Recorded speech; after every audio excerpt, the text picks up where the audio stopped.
만약 바쁘게 사는 것이 인생의 척도라면 오늘 영상은 보지 않는 것이 맞다. 나는 어려서 열심히 일을 하는 것이 성과를 만들어내는 비결이라고 배워왔고 그렇게 나름의 보상을 받아왔다. 그러나 주변에 여유롭고 자유롭게 더 많은 보상을 받는 사람들이 있다는 사실을 알게 되었고 그들에게는 간단한 패턴이 있었다. 그리고 그 패턴을 아는 사람들을 나는 이렇게 부른다. 에센셜리스트. 10분 안에 책 한 권. 안녕하세요, 장독대입니다. 오늘의 이야기를 뒷받침해줄 책 에센셜리즘입니다. 에센셜리즘은 짧게 이런 뜻을 내포하고 있습니다. 덜 하지만 더 좋게. 굉장히 흥미로운 문장이죠. 단순히 조금 일하고 더 많이 번다라는 뜻보다는 본질적인 것들에 집중하는 힘을 말합니다. 오늘 영상을 다 보고 나서는 에센셜리스트는 어떤 방식으로 생각하는지, 그리고 어떻게 해야 본질적인 것들을 구분할 수 있는지, 비본질적인 다수는 어떻게 버려야 하는지, 마지막으로 본질만 남은 그 소수의 것들을 어떻게 더 추구하며 살아가야 하는지를 알게 되실 겁니다. 저는 유튜브를 시작하기 전부터 이것저것 두루두루 열심히 했습니다. 나아가 컨설팅 부업, 마케팅 업무를 하면서도 경찰, 의사, 식당 사장, 친구, 동생 너나 할 것 없이 모든 사람의 고충을 들어주고 해결해 주려고 했었는데요. 그랬던 제 삶은 어땠을까요? 정작 제 삶은 팍팍했고 일부지만 폐업까지 해야 했습니다. 꼭 사람들의 요청뿐 아니라 제 앞에 놓인 모든 일들에 대해 판단 기준이라는 게 없었던 거죠. 거절을 하기 시작하면서부터는 이제 그들에게 저는 시간이 없는 사람, 부탁을 들어줄 정도로 여유롭지 않은 사람이라고 인식되었죠. 그런데 놀라운 건 오히려 부정적인 반응이 나오지 않았다는 점입니다. 도리어 저를 존중하는 태도로 일관합니다. 여러분은 무언가 바쁘게 하고는 있지만 진척되는 일이 없다고 여겨질 때 없으셨나요? 혹은 지금 하고 있는 일이 생산적이지 않다고 느끼거나 언제나 시간이 촉박하다고 느끼지는 않나요? 만약 이 질문들 가운데 어느 하나라도 그렇다 라는 답이 나온다면 영상이 꽤 의미 있으실 겁니다. 에센셜리스트가 된다는 것은 이런 질문을 하는 겁니다. 지금 나는 제대로 된 중요한 일에 나의 시간과 자원을 투자하고 있는가? 에센셜리스트는 모든 것을 잘하려고 하지 않습니다. 중요한 일을 하는 거죠. 그렇다면 중요한 일을 판단하는 구체적인 방법이 있을까요? 첫째, 무엇이든 의미를 부여하지 않아야 합니다. 대신 소수의 중요한 일만 생각합니다. 둘째, 더 많이 하지 말고 더 적게 일하는 방법을 모색합니다. 셋째, 일과 삶의 불만족스러운 부분을 만족하면서도 인정받는 쪽을 선택합니다. 여러분이 남편이라면 아내가 병들어 누워있는데 중요한 회의라고 회의에 참가한다면 동료들이 이렇게 말할지도 몰라요. 그런 상황에서도 회의에 참석하다니 고객들이 대단하다 할 것 같아. 그러나 그의 비위를 맞추기 위해 여러분은 가족과 여러분의 마음에 상처를 남겼을 것이고 그 불안한 마음이 고객과의 관계도 망칠 거라는 거죠. 가정이 안정적이어야 일도 하는 겁니다. 이처럼 삶의 우선순위가 없다면 다른 사람이 여러분의 우선순위를 정하게 되겠죠. 더 많은 판단을 내려야 할수록 판단의 질은 그만큼 더 떨어진다는 얘기입니다. 그러니까 여러분이 스스로 우선순위를 알아야 합니다. 예시는 극단적이었지만 여러분의 하루 그리고 1년을 두고 보면 그런 정리 안 된 선택들이 무수히 많다는 겁니다. 오늘 말씀드리는 이 책은 인생의 옷장을 정리하는 방법을 알려주는 책이고요. 더 적은 수에 더 좋은 일들을 가려서 수행하는 체계적인 방법, 그게 바로 에센셜리즘인 거죠. 그들은 스스로 선택하고 구분하고 중요한 것만 고르는 것에 대가였습니다. 에센셜리스트들은 선택의 힘을 잘 알고 있을 뿐 아니라 그 힘을 잘 활용합니다. 왜냐하면 선택할 수 있는 권리를 스스로 포기한다는 건 그 힘을 다른 사람에게 넘겨줌과 동시에 다른 사람들이 내린 선택을 맹목적으로 따라야 한다는 것을 아는 거죠.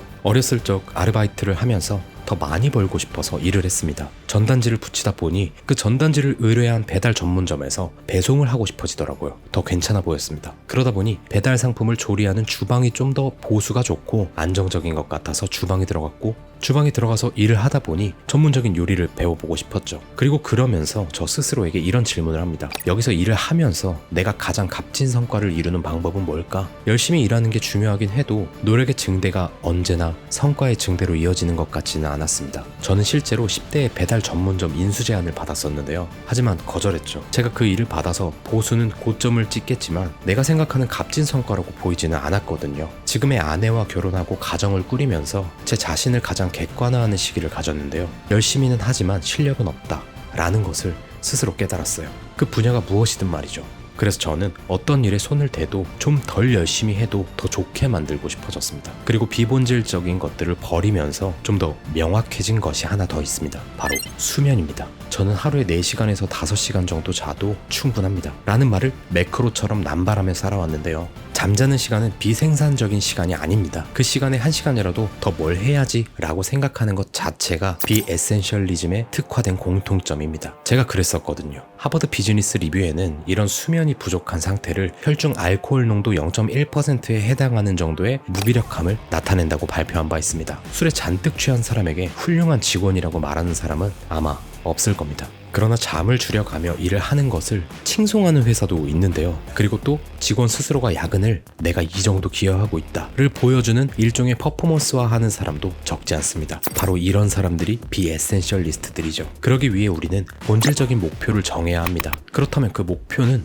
무엇을 말할까요? 모호한 비전과 사명을 추구하는 비에센셜리스트와는 다르게 에센셜리스트들은 무엇을 해야 하는지 분명하게 제시하고 동시에 추구해야 할 의미까지 부여합니다. 그러니까 단 하나의 선택이 무려 1000가지의 것들에 영향을 끼치는 거죠. 이건 기업, 팀원, 개인 모두를 아우르는데요. 그저 멋진 문구를 만드는 게 아닙니다. 오히려 멋진 말은 퇴색한 상투적인 문구나 다분히 선동적인 문구로 자리 잡으니까요. 그저 오직 한 가지의 것을 이루어야 한다면 그건 무엇일까? 의 질문의 대답이 본질적인 목표가 될 것입니다. 전 세계의 굶주림을 없애겠다라는 조직 목표는 노력을 하더라도 이게 달성을 한 건지 안 한 건지 모호합니다. 그러나 친환경적이면서도 저렴하고 폭풍에 견딜 수 있는 150채의 가옥들로 한 지역의 주민들을 위해 건축한다 라는 목표는 어떤가요? 목표에 도달했다는 사실도 쉽게 알 수 있을 겁니다. 이처럼 질문에 구체적으로 답할 수 있는 것이 필요한 거죠. 우아한 거절을 하라. 여러분이 정말로 존경하는 사람이 부탁을 한다면 여러분은 어지간하면 그 부탁을 들어주려 하겠죠. 괜히 좋은 기회를 놓치거나 거절로 인해 그 사람의 기분을 나쁘게 만든다는 생각이 먼저 들 겁니다. 하지만 실제로 문제는 아니오라고 말하지 못해서 종종 여러분의 삶에 훨씬 더 중요한 것들을 상실하게 된다는 거죠. 제가 딸이 하나 있는데요. 예를 들어 제가 딸과 걸으면서 이런 얘기를 합니다. 오늘 집에 가면 말이야, 아빠가 너 좋아하는 생선도 맛있게 구워줄게. 그리고 엄마한테 허락받아서 우리 생크림 케이크도 같이 먹자. 딸이 좋아하는 책 오늘은 특별히 2권을 읽어주겠어. 기대해도 좋아. 그렇게 집으로 향하는데 우리 회사의 성장에 기여한 나의 정말 친한 친구가 해외에서 돌아온 겁니다. 너무 반가운 나머지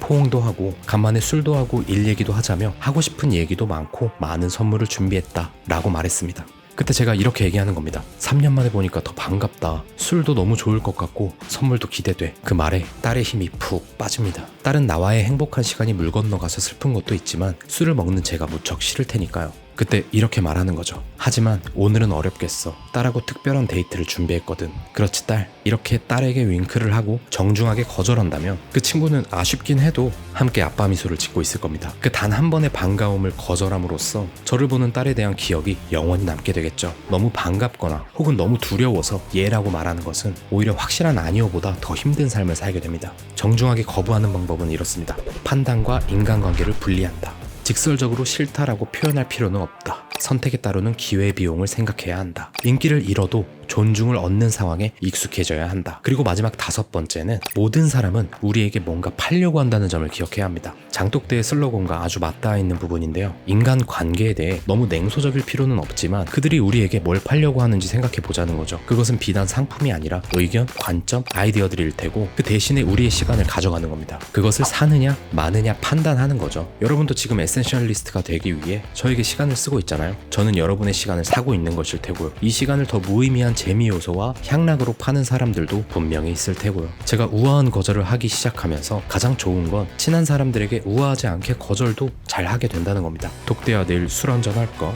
싫어. 그래 넌 진짜 중요한 게 아니면 뭐든 안 하는 놈이지. 이렇게 에센셜리스트로 소문이 나면 이렇게 쉽게 거절도 가능하다는 거죠. 어떻게 거절할지 생각하는 시간이 레버리지 됩니다. 아내와 얼마 전 결혼기념일이었는데요. 선물도 좋지만 아내에게 진심 어린 편지를 쓰는 걸 연애 때부터 쓰려고 노력하고 있습니다. 그런데 얼마 전 아내가 이제 정말 제가 편지를 잘 쓰는 것 같다고 하더라고요. 딱히 그런 것 같지는 않은데 10여 년 전에 저와 지금의 제가 다른 게 있다면 이렇습니다. 시간이 더 많았더라면 더 길게 편지를 썼을 텐데 라고 생각했던 과거와 달리 지금은 시간이 더 많았더라면 더 짧게 내 마음을 전달할 수 있었을 텐데 라고 말이죠. 예술도 콘텐츠도 그리고 사랑하는 사람에게 쓰는 편지마저도 정말 더 짧게 쓴다는 건 오히려 더 어려운 일이라는 거죠. 짧은 내용이어도 더 많은 의미를 갖도록 해야 하니까요. 이처럼 우리의 인생도 더 적은 것으로 더 많은 것을 해낼 수 있다고 생각합니다. 그렇게 짧은 핵심을 우선으로 하는 여러분이라면 사적인 인간관계에서도 더 존재감 있는 여러분이 될 수 있을 겁니다. 자, 어느 정도 동기부여가 되셨나요? 그렇다면 우리 인간에게 가장 강력한 동기부여는 뭘까요? 많은 연구에 따르면 그건 바로 발전입니다. 감정, 동기의식, 지각작용 등에 영향을 끼치는 수많은 것들 가운데 가장 영향력 있는 큰 것은 바로 의미 있는 일에서 이루어지는 발전인 거죠. 비에센셜리스트들은 한꺼번에 이루고 싶은 마음에 무조건 큰 것들만 생각합니다. 그러나 에센셜리스트들은 작게 시작하면서도 계속되는 성취로 어느 순간 더 높은 위치에 있는 사례도 적지 않습니다. 성공에 대한 갈증과 그에 따르는 고차원적인 추구가 바로 실패의 촉매가 될 수 있다는 것을 알아야 합니다. 정리하겠습니다. 비에센셜리스트는 많은 것을 선택하고 많은 일을 합니다. 에센셜리스트는 소수의 선택을 하고 적게 일을 합니다. 비에센셜리스트는 거의 모든 것이 핵심이라 생각하고 모든 기회는 동등하다 여깁니다. 에센셜리스트는 거의 모든 것이 비핵심이라 생각하고 대부분은 의미 없는 기회라고 구분합니다. 비에센셜리스트는 전부 다 할 수 있다고 말합니다. 어떻게 해야 이것도 저것도 이룰지 고민합니다. 에센셜리스트는 무엇을 선택하고 무엇을 포기하는지 묻습니다. 큰 성취를 이루기 위해 뭘 해야 할지 묻습니다. 비에센셜리스트는 바쁩니다. 에센셜리스트는 자신의 삶을 살펴봅니다. 비에센셜리스트는 모든 정보를 일일이 반응합니다. 에센셜리스트는 무의미한 정보는 거르고 본질을 짚어냅니다. 비에센셜리스트는 수면은 사치고 게으름이라 생각합니다. 에센셜리스트는 수면을 최우선으로 두고 더 높은 성과를 기대합니다. 비에센셜리스트는 뭘 해야 할지 고민합니다. 에센셜리스트는 뭘 더 안 해야 할지 고민합니다. 이렇듯 비에센셜리스트는 과거의 성공이나 실패, 미래의 도전이나 기회에 지나치게 매몰되는 성향을 띠고 에센셜리스트는 현재에 집중합니다. 과거와 미래에 힘을 분산하지 않고 현재의 힘을 집중하면 지금 하고 있는 일이 점점 쉬워진다는 것을 아는 것, 이것이 바로 에센셜리즘 아닐까요? 한수영 선수의 일화와 팀 페리스의 명언으로 오늘의 영상 마칩니다. 베이징 올림픽에 한 선수가 출전한다. 그는 시합 시작 2시간 전에 경기장에 도착했다. 늘 같은 방식으로 워밍업을 한다. 혼용으로 800m, 자유형 50m, 킥보드 600m, 풀브이 400m. 그리고 수영장에서 나와 이어폰으로 음악을 들으며 휴식한다. 누군가와 일절 대화를 하지 않으며 45분 전 수영복을 입고 시합 30분 전이 되면 워밍업 풀에 들어가 몸을 푼다. 시합 시작 10분 전 대기실로 들어가 한쪽에는 고글을 놓고 다른 한쪽에는 수건을 놓고 시간을 기다린다. 스트레칭 후 호명되며죠. 평생 그렇게 해왔습니다. 그걸 바꾸지는 않을 겁니다. 그는 자기 전, 기상 후 이미지 트레이닝을 하는 게 습관이 되어 있었고 늘 경기를 본인이 상상하고 그린 대로 경기만 할 뿐이라고 했으며 막상 시합 전에는 아무 생각도 하지 않는다고 했다. 그의 시합은 이미 정해진 방식이고 마이클 펠프스였다.